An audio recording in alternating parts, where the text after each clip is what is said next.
Hello, Connecticut, and welcome to the Paid Leave Podcast.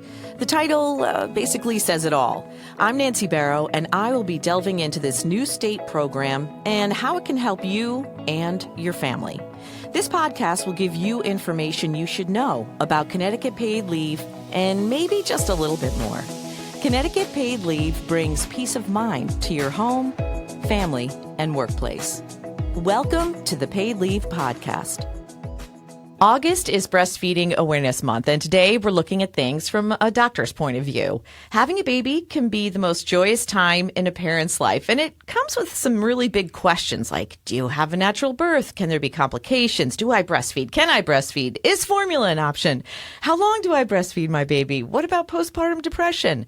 And for the best health outcomes, the American Academy of Pediatrics, the AAP, recommends exclusive breastfeeding for about 6 months, followed by continued breastfeeding with foods for at least 2 years and beyond as mutually desired. Connecticut Paid Leave offers up to 12 weeks of income replacement to new parents who want to bond with their child so they can take time off and they can get some income replacement. And breastfeeding, of course, is one way for parents to bond with their newborn. Joining me today to discuss pregnancy, breast, and chest feeding is Dr. Jennifer Schwab. Dr. Schwab is a pediatrician with Rocky Hill Pediatrics. She's a fellow of the American Academy of Pediatrics. She graduated cum laude from the College of Holy Cross and the University of Massachusetts Medical School. She serves as chair of the Connecticut Children's Care Network, an organization of about 200 pediatricians in Connecticut, which focuses on improving the quality and affordability of health care for children and their families, which is a huge problem. She's also the division chief of community pediatrics at the University of Connecticut School of Medicine and on the board of directors at CCMC. Every summer, she volunteers at the Hole in the Wall Gang Camp in Connecticut, which provides a camp experience for seriously ill kids and their families. It's a wonderful, wonderful program. And I believe you just completed the Patriot Half Ironman, right, in Massachusetts? That was my goal for turning 50, so yes, I did. But how do you fit everything in? You're doing so much. Oh, that's a great question. I think, right, the joy of medicine, right, it is an absolute profession. It's not just a job. It's really a calling. And to serve your patients in the most humble way possible is an absolute gift. So I try and say yes when it involves improving the quality and care of the kids and families that we take care of. And you're doing the Hole in the Wall Gang Camp soon, right? And I go on Friday. This will be my 21st summer volunteering, and it's such a magical place that was founded by Paul Newman, and there's kids with sickle cell and hemophilia and cancer and a variety of rare diseases, and they get to raise a little heck, as Paul Newman said, and just be kids for weeks. So that's a really fun, very different thing that I like to do. What made you decide to go into pediatrics? I think I was that really eager learner in medical school, and I loved every new rotation. Everything was so fun and exciting. But with children, they just are so magical and so special, and getting to watch them grow up and to sort of join the journey with their parents is really one of the best parts of my job. And so I knew when I landed on pediatrics that it would make me happy for the long haul. And I've really enjoyed, I wake up every day happy to go to work. I'm really blessed. And Rocky Hill Pediatrics is a really special place to work. I remember my doctor, my pediatrician, Dr. Schwab. I'll never forget that as long as I live. And he gave me lollipops, after he gave me the shots. So it was like you hurt, but he gave you food. So it was good.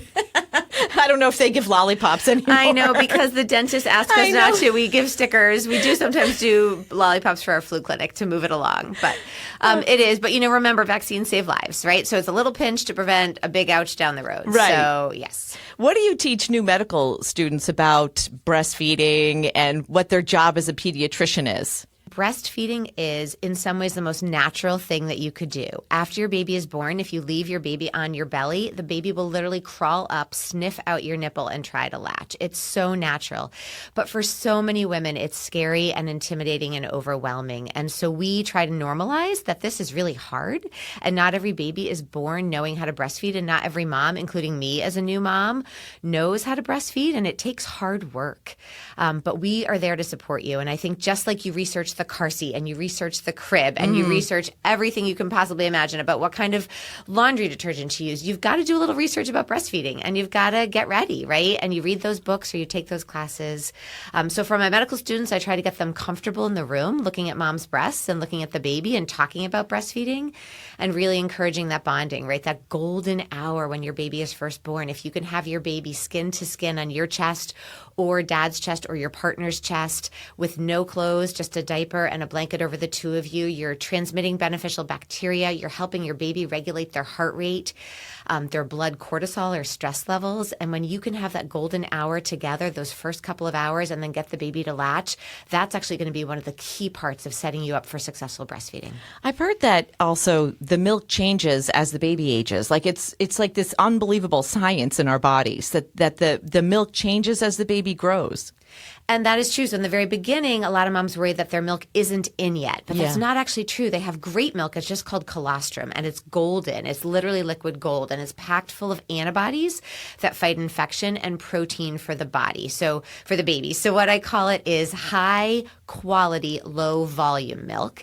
And over the next 3 or 4 or 5 days, your milk will come in to be more of a higher volume, whitish, creamish milk. But it's really important to hang in there. And I think, breastfeeding is a marathon. It's not a sprint. And it's okay if you're not good at it in the beginning. Don't throw in the towel. Try and hang in there. Ask for help. And there's a lot of people now, thank goodness, in the hospitals. A lot of our Connecticut hospitals are baby-friendly hospitals, and they're really very supportive of new moms who want to breastfeed. And I know that I've had some friends who've had a real difficult time and they get guilt and anxiety about it. How do you help with that when they're feeling like I'm not a good mom? I can't get, I can't do this. So I think the expression like happy mommy, happy baby is the most important one. And so it's not that you have to breastfeed. Yeah. It's also not that you have to get it 100% perfect. There's plenty of moms who may nurse for comfort but bottle feed for nutrition, or you could do a hybrid. We have a lot of moms who do some formula and some breast milk. We never want anyone to feel guilty. And the first question I ask when I walk into a room where a mom is struggling, I'm like, what is your goal? What do you want? Right. And let me help you let me help support you in your goal. And if your goal is formula feeding, I'm going to support you in that way. And we're still going to talk about skin to skin and other ways to bond with your baby. But if you want to breastfeed and you're feeling like it's a lost cause or it's too hard, we are there to help you. Ask for help. We're happy to support you. And in the show notes, there'll be a lot of references and resources.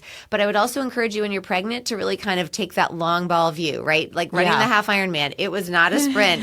It took a long time. And when I nursed my son, he was below birth weight at 3 weeks, and we were really struggling, and I almost gave up, but a wonderful lactation consultant helped me through. And I joke with my patients all the time. I'm like, he's 6'2" and he's at Holy Cross. He turned out okay. So we were doing a terrible job in the beginning, but we figured it out. Isn't that normal though? When the baby first is born, that they actually lose weight? Yes. So all babies lose between 1/2 pound and 1 pound. And as long as they don't lose more than 10% of their birth weight, we try and just encourage exclusive breastfeeding. Some parents get nervous and want to do a little bit of formula, and that's fine. Yeah. But if you just keep stimulating your breast through a pump or the baby, your milk will come in. And if the baby loses too much weight, we may ask you to supplement, but then to pump to preserve your supply. And I think the biggest message for parents in those first few days is it's supply and demand. If you only nurse twice in a day, your breasts aren't going to know to make more milk. Right. So if you can feed the baby frequently with breast milk or formula, that's how your baby's going to gain weight. And the more you stimulate your breasts by nursing or pumping, you're going to ensure that your milk does come in and is a good, rich supply. It was interesting. I don't know if you've ever seen the Netflix show Firefly Lane, but it's awesome. It's a funny show. And the lead had real trouble breastfeeding, and she was so upset, and she got a lactation specialist, and it was really a very funny scene. But lactation specialists are a real growing industry. They really are. I talked to one not too long ago. How did you find yours? And are there resources to find a good lactation There are. We are counselor? So lucky in our office. 2 of my nurse practitioners are certified lactation consultants, awesome. And one of my nurses. So we really try and offer that support unless somebody's out sick or on vacation 5 days a week. There's also an online virtual lactation service called the Nest Collaborative. And through the Connecticut Children's Care Network, we have a relationship where they do bill your insurance. They're available very often. They're wonderful. There's also a lot of great online supports. Most of the hospitals offer weekly breastfeeding support groups. Oh, that's good. They That's also great. have some prenatal breastfeeding classes that I would encourage new families to take. And I say family because your partner or your, mom, dad, sister, grandma, aunt, whoever is helping you with that baby needs to learn too, because they need to support you. And it's really hard. A lot of times, we'll hear from moms that like, grandma's just telling me to give a bottle. The baby looks hungry. And we want to have people surround you who understand how important this is to you so that we can help make it successful. That said, many new moms feel frustrated because they talk to 3 different people and get 3 different pieces of advice. And that's very true. And that's very frustrating. But I think it's because there's more than one right way to do it. Right. And you have to figure out the way that works for you. And just like you might like one doctor in your practice better than a different doctor, you're going to find the person that's going to help you figure it out. But definitely encouraging your partner to be a coach and to learn with you makes a lot of sense. To make sure that you sleep when you can sleep. Go for a walk outside every day to get some fresh air. And if visitors want to come, they better be planning on being put to work to either cook, clean, do laundry, or to hold the baby so you can take a nap. I am 100% serious on that. Or they can bring a hot meal and leave. But you are not playing host to all of the wonderful people who want to meet your new baby. And that's really interesting that you say that, because most people do want to come and just see the baby, but they don't even think about helping them. You're right. They better come with something. They better come. And my dad, I remember, he was like, I don't change diapers. I was like, you don't have to change a diaper. If you could honestly just put a hot meal on the table, that would be so tremendously helpful. I am happy to take care of the baby. I just can't take care of all the other stuff. Yeah. Interesting stuff. So as a pediatrician, at what juncture do you come into like a pregnant person's life? Is it always after the pregnancy, or do you actually see them before they deliver sometimes? So if you want to meet your pediatrician before, most practices will have a prenatal consultation that's of no charge, and you'd come to the office, take a tour, and meet with your doctor. Some people might do it in a group setting or just have you check out their website and do it over the phone, but you're always welcome to meet us ahead of time. Most pediatricians, unfortunately, after COVID, were not driving into the hospital each morning to see the babies like we used to. So there's a hospitalist newborn doctor who will take care of your baby in the hospital, but we will see you a lot in the first couple weeks of life, usually 2 days after discharge, even if it's a weekend. And then again around 1 week of age, more weight checks if needed, if your baby's struggling to gain weight or has jaundice or was premature. And then we'll see babies at 1 month, 2 months, 4 months, 6 months, 9 months, a year. So lots of opportunities to talk about growth, development, behavior, sleep, feeding.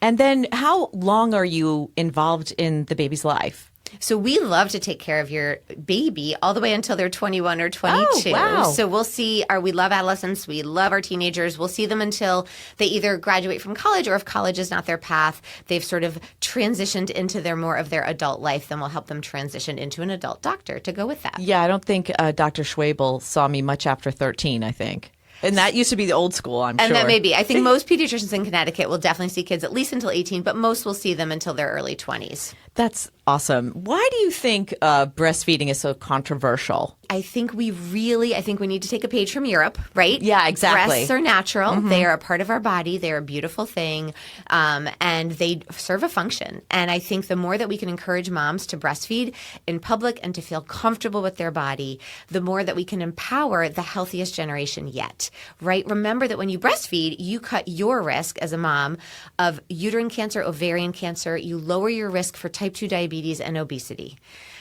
When you're a baby, right, you get the benefits of lower rates of obesity, type 1 diabetes, asthma, allergies. You get sick less often, right? And you have this opportunity to bond with your mom in a really unique way. But I think a lot of women experience shame around their body. It's weird, right? And it makes me so sad that women are uncomfortable and bodies are beautiful in all shapes and sizes, and breasts are beautiful in all shapes and sizes, and not all breasts look the same. And, if you ever go and get a pedicure, look at everyone's feet. They're all sorts of different shapes and sizes, and who cares, right? Everyone's sticking their toes out to get a pedicure, but we're afraid to put our breasts out to feed our baby. And I would love to really encourage the culture to be a more welcoming culture. And that is going to take practice, and I think it's going to take education. And time, maybe. I mean, because really, quite frankly, Europe is... It's no big deal if you see her out in public, but when a woman is breastfeeding out in public, people gawk at her. You know what I mean? There's still that stigma of women breastfeeding in public. And I think it's really hard to lean in when you're that new mom. And I think a lot of moms worry about when they go back to work and making time to pump. And that's another concern, right? And really leaning in with your employer to say, this is the law in Connecticut. Yes. And you're entitled to a private room. And I've written letters for some of my new moms, especially some immigrant moms who are very worried about job security. I've written letters. I've made phone calls.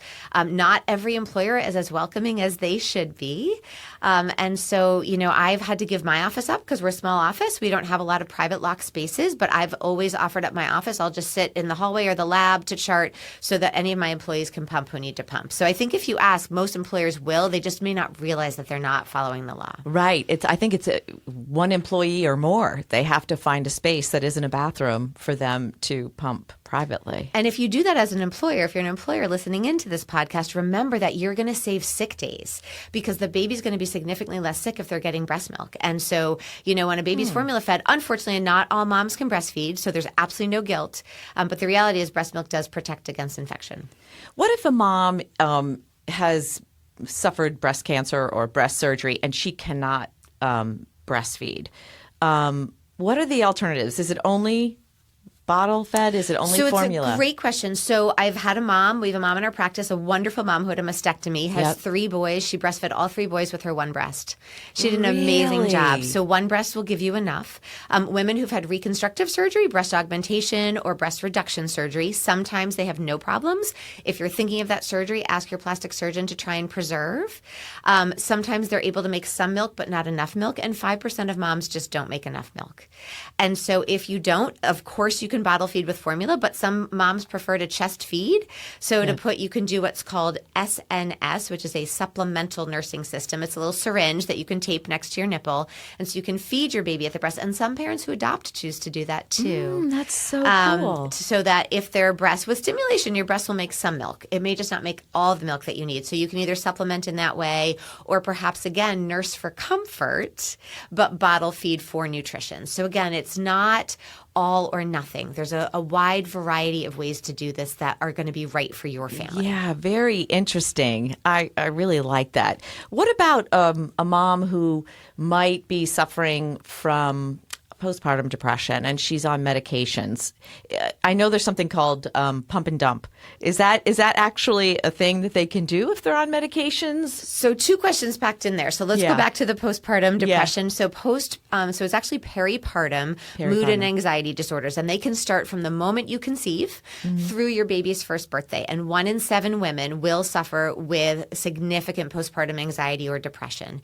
Luckily, we have a lot of medicines that are super safe to give with breastfeeding. We also have a lot of therapists in the community who specialize in postpartum depression. So ask your pediatrician, ask your OBGYN, but Zoloft or sertraline is the most common medicine. It is totally safe with breastfeeding. We have an abundance of safety data. Oh, that's great. Some other medicines, depending whether it's... Like if you're sick or something. Right. You need so antibiotics. If you need antibiotics, there's plenty of antibiotics that are safe with breastfeeding. That's great. There's a great website you can use. We use LactMed. There's a lot of options to figure out with your doctor a medicine that's safe with breastfeeding. There's not too many where we'll do the pump and dump. Sometimes if a family's going to a wedding and they'd like to have a couple glasses of wine or something like that, we might recommend that. But if someone's on a very serious medicine, there's a few category X medicines where we would say, gosh, this particular medicine's not safe with breastfeeding, unfortunately. Yeah. But those are very rare. Okay.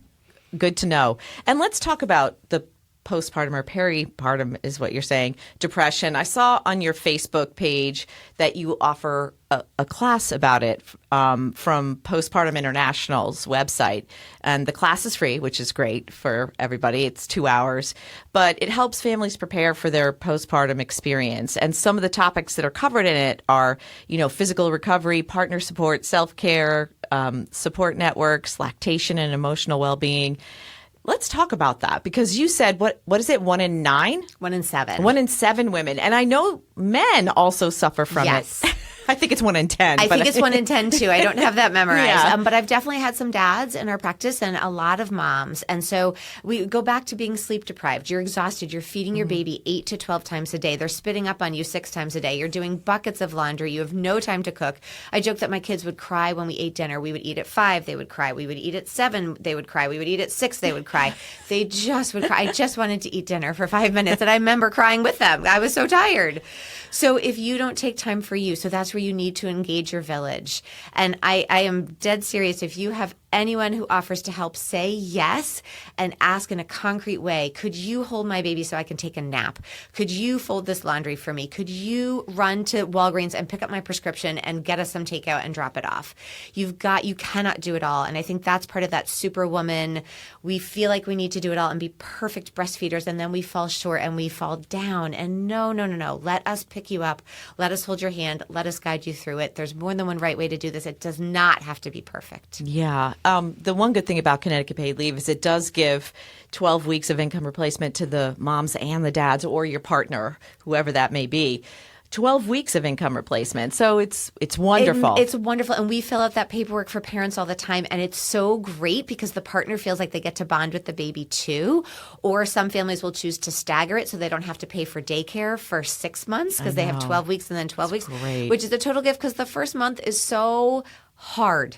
I literally joke with my parents that the 1 month well visit is really a hang in there visit. It's so hard. You just start to get good at things after the 2 month visit and then you have to go back to work. So to have that third month is an absolute gift. That's going to be the fun part, right? The beginning is hard. Yeah. And so you just have to be, right, to your point, mentally prepared and to know when to ask for help. It's interesting, too, I think, the average that they take, which is interesting that they have to go back to work, but is about 6 weeks, not the full 12 weeks. But some people do take the full 12 weeks. Some people take the 6 weeks. So if they have a postpartum issue and they're not feeling well, they can use that other time for mental health issues because we also cover that with Connecticut paid leave. So it's really important too if they haven't exhausted all of the bonding leave that they can also take some time for their mental health as well. Oh, that is fantastic. And remember that most therapists will let you bring the baby. So you don't have to worry about daycare. Bring your baby with you to your mental health appointments. That is perfectly fine to do. Yeah. And how important do you think programs like Connecticut paid leave are to new parents? I am so excited for people who live in the state of Connecticut. I think people don't realize what an amazing program this is. I think I also had to go back to work, right, after 8 weeks. That was all that I could afford and my practice could really afford for us to do. But if you can take that 12 weeks to bond and you're able to do it, I think that's amazing. How exciting for people who had no paid time off. Right. To have some paid time off is amazing. And, I think if you look again to Europe or other countries where there's 6 months to really ensure bonding, to ensure, that the baby is feeding and gaining weight and starting to sleep through the night so that when you do go back to work, you feel human and not completely sleep deprived and, post-call or like you're sort of underwater trying to swim to the surface. So I think we are very grateful for you guys for running such a fantastic program. Thanks. It's great to work there. It really is. With the postpartum depression, since it was on your website and I was reading about it, does breastfeeding help the depression or does it cause the depression? I would say it can definitely help. It can also potentially trigger if breastfeeding is going badly that can definitely make people feel really sad or bad about themselves. On the flip side, it's an opportunity to bond with your baby. All your baby needs is you to just love and cuddle and hold them. And when you can make it work, it can definitely, I think, increase the good hormones in your blood as you're making that milk. So while it can potentially be one of the causes, it can also be part of the solution. Interesting. I wanted to ask you about a few myths. Like after you have the baby, does your uterus shrink when you are breastfeeding? That is a true fact. So you'll get some cramping, and actually it's really good for your body, right? And so it's not always cramping. It's sometimes more like labor pains, to be honest.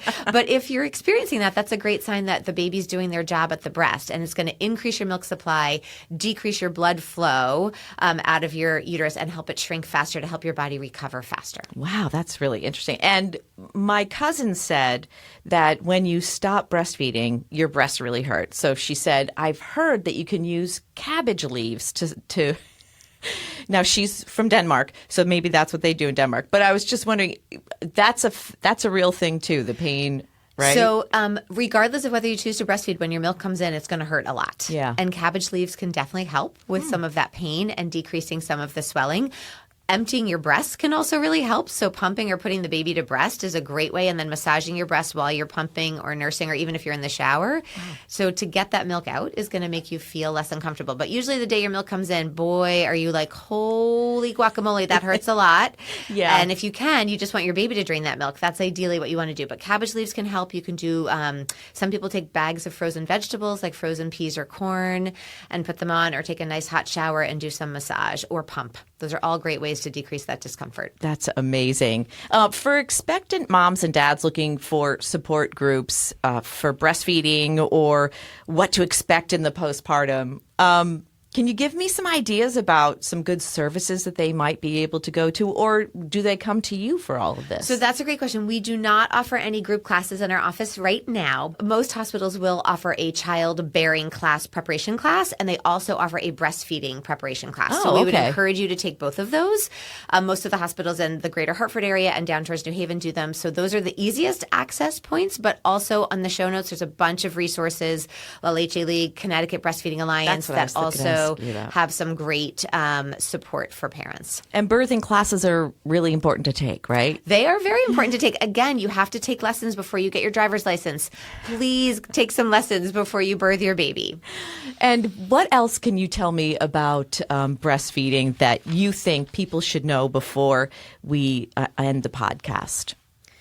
Jenny's pearls, if you will, right? Yeah. What's super important?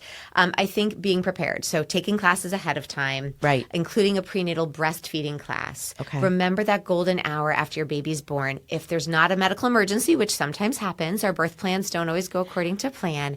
But if your baby's well enough to be with you, spend that hour skin to skin. Turn down the lights. Just let your baby in just a diaper snuggle on your naked chest or your partner's naked chest with a blanket over. Really embrace that golden hour. Try to nurse often. I think that's another important thing that people don't realize. You have to feed your baby a lot in the beginning. Yeah, I remember my nephew, I'd have to put his stomach on my arm because he was a little colicky, and I was always like, I just think he's hungry, but... And you're never going to go wrong if you try and feed your baby. If they fall asleep, that's okay. You guessed wrong. But I'd rather you guess by trying to feed in the beginning. Mm-hmm. Babies don't always need to nurse this often. As they get older, they nurse less often. And that's another thing that can be helpful when you go back to work. Your baby may only need to eat 4 or 5 times a day, not 8 to 12 times a day after you're at that 3 or 4 month mark. It's healthiest for mom and baby, and it saves you a lot of money. So if you can do it, it's like free. wearing your seatbelt. If you can do it, do it. It's the safest thing to do. Make sure you take a nap every day. When your baby takes a nap, you take a nap. Ask for help. Ask for help from your friends, and try and get outside and go for a walk every day. Those are probably my biggest pearls. Your biggest pearls. That's awesome. And is there a right or wrong time to stop breastfeeding your child? And a lot of moms make goals for themselves. I think the biggest misconception is that, oh my gosh, I can't do this 12 times a day for a year. Oh God, no, you shouldn't be, right? And so once we introduce solid foods between 4 and 6 months of age, your baby is going to nurse less often. Usually by a year, they're down to nursing 2 or 3 times a day. If they're nursing more than that, they don't need to, because they're eating 3 meals a day, and sometimes even 2 snacks. So just nursing morning and night. If a baby weans or a baby is formula fed, I cut off all bottles at age 1, and there's no morning or bedtime milk. So the second year of life is really nursing for comfort and what you'd like to do. The main thing too is most babies between 6 and 7 months of age or even earlier don't need to nurse at all or be fed at all overnight. Yeah, it's funny how people can differ. Like some people may want to go longer with nursing, and I've seen people who have had like 3 and 4-year-olds that they're nursing with. And then other people sometimes will judge that. And I try not to judge, right? Whatever works best for your family is going to works best for your family. And so some moms, their goal is 4 months or 6 months.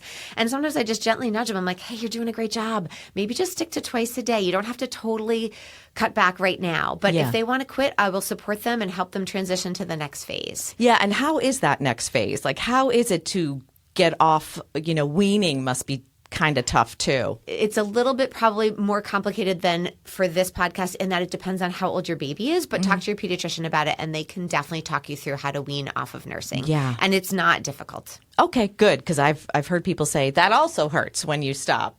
No, we do it in a gentle way where your milk supply will naturally adjust to your baby's decreasing needs or your desire to transition. See, it's good to know. It's good to talk to a doctor. Thank you so much for being on the podcast. Nancy, thank you. You're a lovely host, and I will you. put a shout out to Connecticut Paid Family Leave. It's a great program, and you should definitely take advantage of it. Thank you. And for a list of resources, please go to the show notes. And to get in touch with Dr. Jenny Schwab, you can go to rockyhillpediatrics.com or you could call 860-721-7561. For information or to apply for benefits, go to ctpaidleave.org. This has been another edition of the Paid Leave Podcast. Please like and subscribe so you'll be notified about new podcasts that become available. Connecticut Paid Leave is a public act with a personal purpose. I'm Nancy Barrow, and thanks for listening.